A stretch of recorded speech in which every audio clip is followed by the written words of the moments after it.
আসসালামু আলাইকুম। তো আশা করি নিশ্চয়ই সকলেই ভালো আছেন। আমি চাই আপনারা সবসময় ভালোর দলে থাকুন। তো আপনারা সবাই জানেন এই মাসের 21 তারিখ কলম্বিয়া এবং 26 তারিখ আর্জেন্টিনার বিপক্ষে ব্রাজিল দুটা ওয়ার্ল্ড কাপ কোয়ালিফায়ার ম্যাচ খেলতে নামবে। যেই দুইটা ম্যাচকে কেন্দ্র করে এই টিমটাতে Brazil coach Dorival junior Neymar জুনিয়রকে অ্যাড করেছে। সো এখন নেইমার জুনিয়র যেহেতু এই টিমটাতে অ্যাড হয়েছে, সো এখন ব্রাজিলের গেম প্ল্যানটা কেমন হবে, কোন অ্যাটাকার গুলো ব্রাজিল জাতীয় দলের হয়ে স্টার্টিং 11-এ আসবে, অথবা coach Dorival junior, what do you think? মানে তুমি কি ভাবতেছো কোচ ডোরিবাল জুনিয়র?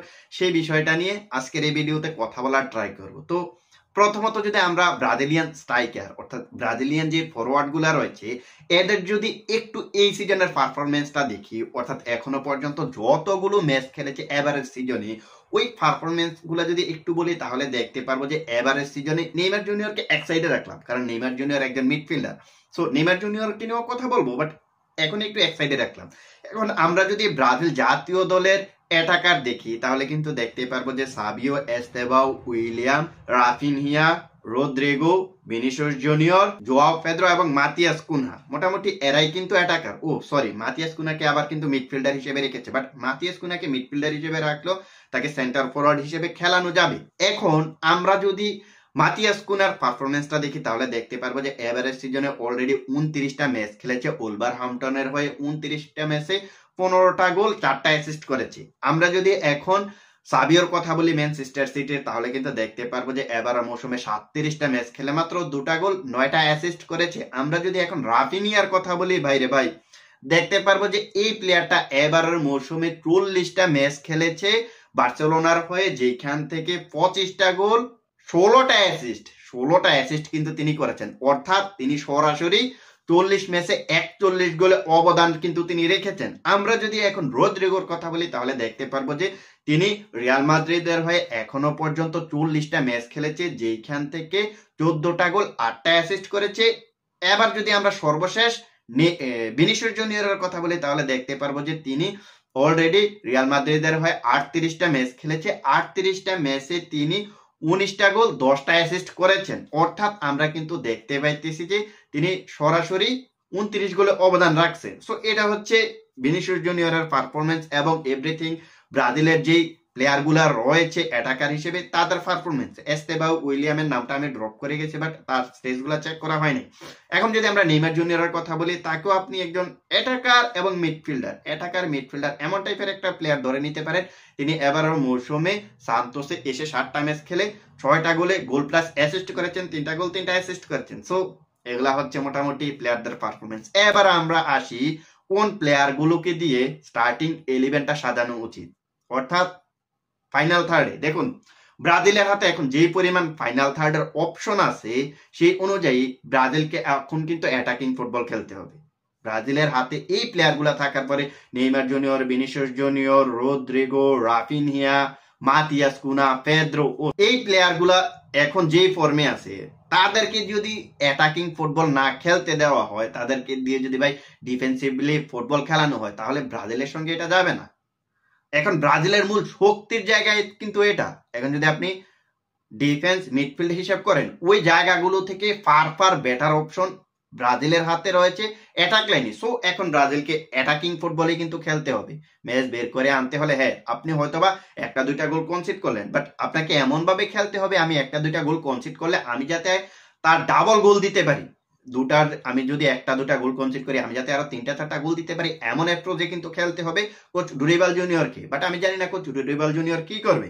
সো এখন আমরা যদি ব্রাজিলের ফরমেশনটার কথা বলি তাহলে কিন্তু দেখতে পারবো যে এই মুহূর্তে ব্রাজিলকে অবশ্যই 4-2-3-1 এমন একটা ফরমেশন নিয়ে খেলতে হবে। কারণ আপনি যদি 4-2-3-1 না খেলেন তাহলে আপনি Neymar junior, Vinicius junior, Rodrygo, Raphinha এদেরকে কিন্তু একসাথে খেলাইতে পারবেন না।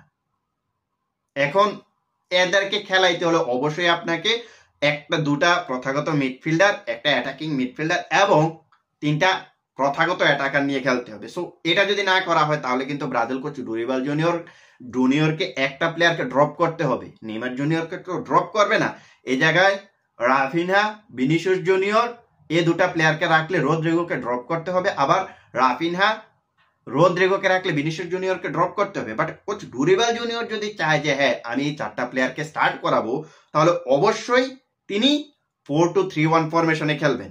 আর এমনটা যদি হয় তাহলে ওই রদ্রিগোকে হয়তোবা সেন্টার ফরওয়ার্ডে খেলানো হবে। বাট সেন্টার ফরওয়ার্ডে যদি তাকে খেলানো হয়, সমস্যা যেটা হইতেছে ব্রাজিল তো ক্রস ফুটবল খেলে, 2 উইংস থেকে কিন্তু তারা ক্রস করে। সো এখন ক্রস করলে যে প্লেয়ারটা সেন্টার ফরওয়ার্ডে থাকে তার কিন্তু হাইট লাগে, রদ্রিগোর হাইটটা একটু কম। বাট আমার কাছে যেটা মনে হইতেছে এই অ্যাটাকার গুলাকে নিয়ে যখন ডুরিবাল জুনিয়র স্টার্ট করবে, Raphinha, Rodrygo, Vinicius junior, Neymar জুনিয়রকে নিয়ে যখন স্টার্ট করবে, তখন তারা ক্রসিং ফুটবল তেমন একটা খেলবে না। কেন খেলবে না? কারণ নেইমার জুনিয়র এই টিমটাতে আসতেছে। সো তাদের যে অ্যাটাকটা হবে সেটা হবে ওই লেফট হাফ স্পেস থেকে কিন্তু অ্যাটাকটা শুরু হবে। সো ডুরিবাল জুনিয়র হয়তোবা যে জিনিসটা চিন্তা করে এইখানে প্রপার কোনো সেন্টার ফরওয়ার্ড রাখে নাই, সেটা হলো তারা কোনো ক্রসিং ফুটবল খেলবে না, তারা ওই আর্জেন্টিনার মতো আপনার ন্যারো স্পেসে ফুটবলটা খেলতে চাইবে।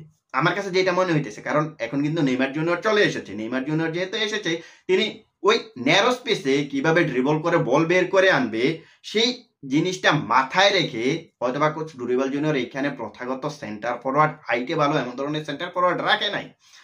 তো আমার কাছে যেটা মনে হইতেছে সেটা হচ্ছে কোচ ডুরিবাল জুনিয়র এই ম্যাচটাতে, সামনের 2টা ম্যাচে আমার কাছে মনে হইতেছে যে Raphinha, Rodrygo, Vinicius junior, Neymar জুনিয়রদেরকে দিয়ে স্টার্ট করাবে, যেখানে আমরা সেন্টার ফরওয়ার্ডে দেখতে পারবো যে হয়তোবা রদ্রিগোকে। আর যদি কোচ ডুরিবাল জুনিয়র এই জিনিসটা চিন্তা করে যে না আমি প্রথাগত সেন্টার ফরওয়ার্ড খেলাবই, তাহলে লেফট উইঙ্গে হয়তো ভিনিসিয়াস জুনিয়র নয়তো রদ্রিগোকে এই জায়গায় ড্রপ করতে হবে।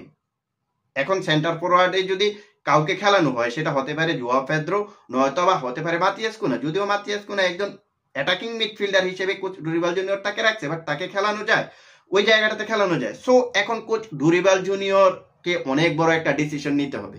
আসলে তিনি কি ক্রসিং ফুটবল খেলবে, নাকি তিনি এখন ওই ন্যারো স্পেসের বল বের করে আনার যে ট্যাকটিক্সটা ওইটাতে খেলবে? ওইটাতে খেললে কিন্তু এই জায়গাতে 4টা প্লেয়ারকেই খেলানো যায়, Raphinha, Rodrygo, Vinicius junior, Neymar junior, তাদের সবাইকে খেলানো যায়। আর যদি একজন প্রথাগত সেন্টার ফরওয়ার্ড নিয়ে খেলে, তাহলে আমার কাছে মনে হইতেছে লেফট উইঙ্গে এই জায়গাতে রদ্রিগোকে স্টার্টিং 11-এ রেখে ভিনিসিয়াস জুনিয়রকে ড্রপ করা উচিত। মানে আমার কাছে যেটা মনে হইতেছে, কারণ দেখুন এখনো পর্যন্ত নেইমার জুনিয়র এবং ভিনিসিয়াস জুনিয়র যতগুলো ম্যাচ খেলেছে 2019 থেকে এখনো পর্যন্ত যতগুলো ম্যাচ খেলেছে, নেইমার জুনিয়রের সঙ্গে কিন্তু ওই ভিনিসিয়াস জুনিয়রের কানেকশনটা তেমন একটা ভালো হয় নাই। আর আমরা কিন্তু দেখছি যে 2022 বিশ্বকাপ পর্যন্ত রদ্রিগো 2019 থেকে 2022 বিশ্বকাপ পর্যন্ত ব্রাজিল টিমটাতে থাকার পরেও তাকে কিন্তু কোচ টিতে তেমন একটা সুযোগ দেয় নাই নেইমার জুনিয়রের সঙ্গে খেলার জন্য।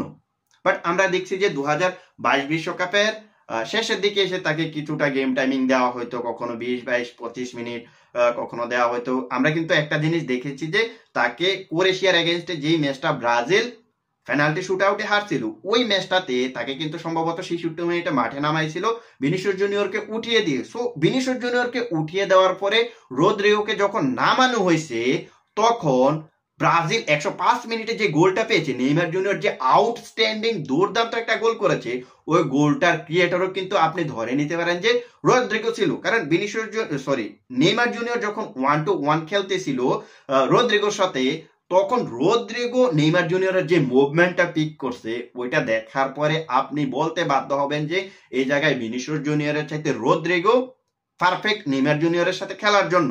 এরপরেও কিন্তু আমরা 2022 বিশ্বকাপের পরেও কিন্তু দেখছি নেইমার জুনিয়রের সঙ্গে রদ্রিগো 3টা ম্যাচ স্টার্ট করছে, যেখানে রদ্রিগো 2টা গোল করেছে, যেখানে নেইমার জুনিয়রকে দিয়ে একটা অ্যাসিস্ট করাইছে। সো এই থেকে আমরা বলতে পারি যে রদ্রিগোকে দিয়ে নেইমার জুনিয়রের সঙ্গে স্টার্ট করানো উচিত। যদি ব্রাজিল একজন প্রথাগত সেন্টার ফরওয়ার্ড নিয়েই খেলে, তাহলে এই জায়গায় ভিনিসিয়াস জুনিয়রকে লেফট উইঙ্গে ড্রপ করে দিয়ে নেইমার জুনিয়রকে স্টার্ট করানো উচিত। সো এই ব্যাপারে আপনাদের মতামত কি? ব্রাজিল কোচ ডুরিবাল জুনিয়র আসলে তিনি কি ক্রসিং ফুটবল খেলবে, নাকি তিনি ন্যারো স্পেসে আপনার বল বের করে নেওয়ার যে ব্যাপারটা এমন ধরনের ট্যাকটিক্সে খেলবে? আপনারা কমেন্ট সেকশনে জানিয়ে দিতে পারেন। তো আজকের ভিডিওটা এখানেই শেষ করবো। যাওয়ার আগে বলতে চাই, আগামীকালকে ব্রাজিলের যে প্লেয়ারগুলো ব্রাজিল জাতীয় দলে ডাক পেয়েছে তারা কেমন পারফরমেন্স করে ডাক পেয়েছে সেই বিষয়টা নিয়ে কথা বলবো। দেন হচ্ছে ব্রাজিল এবং আর্জেন্টিনার যে কম্পেয়ার ভিডিওগুলো আপনারা চেয়েছিলেন, midfield, final third, attack, defence line, এগুলা নিয়ে কিন্তু পরবর্তীতে কথা বলার ট্রাই করবো। সো আজকের ভিডিওটা এখানে শেষ করতেছি। যাওয়ার আগে বলতে চাই, আপনি যদি ফুটবল রিলেটেড এমন এমন ভিডিও দেখতে চান তাহলে চ্যানেলটা সাবস্ক্রাইব করে রাখতে পারেন, সেই সাথে ফেসবুক থেকে দেখে থাকলে ফলো করে দিতে পারেন। আল্লাহ।